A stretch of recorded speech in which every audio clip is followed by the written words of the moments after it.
Avoir la foi en quelque chose permet de se surpasser pour atteindre l'inatteignable. Or, la foi est une ferme assurance des choses qu'on espère, une démonstration de celles qu'on ne voit pas. Hébreux 11, 1.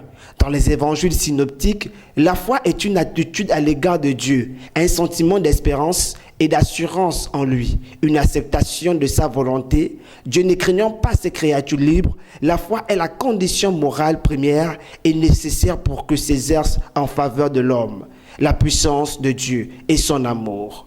Au commencement de la vie religieuse, la foi demeure le principe générateur de cette vie dans le développement. Elle se rapporte à Dieu et aussi à celui que Dieu a envoyé, Jésus-Christ.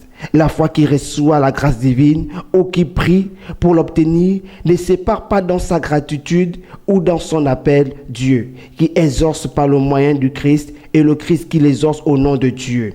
Elle conduit à une révélation de Dieu comme vis-à-vis de ses semblables, permet à l'homme de se mêler, de discerner plus adéquatement leur volonté de pénétrer dans leur intimité. De même, elle permet aux croyants d'entrer au rapport direct personnel avec Dieu, de comprendre sa volonté, de recevoir son inspiration.